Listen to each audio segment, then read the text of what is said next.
unalenga kumtumikia Mungu kwa miaka michache? Unalenga kumtumikia Mungu kwa part time katika umri wako, au unalenga kumtumikia Mungu kwa staili gani? Waza na fikiri namna ambavyo unataka kumtumikia Mungu. Kuna vitu lazima uwe na nidhamu navyo. Uwe na nidhamu kama ulivyo na nidhamu kwenye maombi, kama ulivyo na nidhamu kwenye kulisoma neno, kwenye kumeditate, kama ulivyo na nidhamu humo, lazima uwe na nidhamu mpaka kwenye vyakula. Lazima uwe na nidhamu.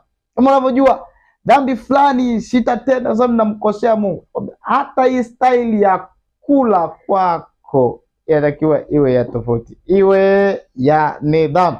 Lazima from now uchukue maamuzi magumu kutokana na utumishi unaotaka kumtumikia Mungu kwao.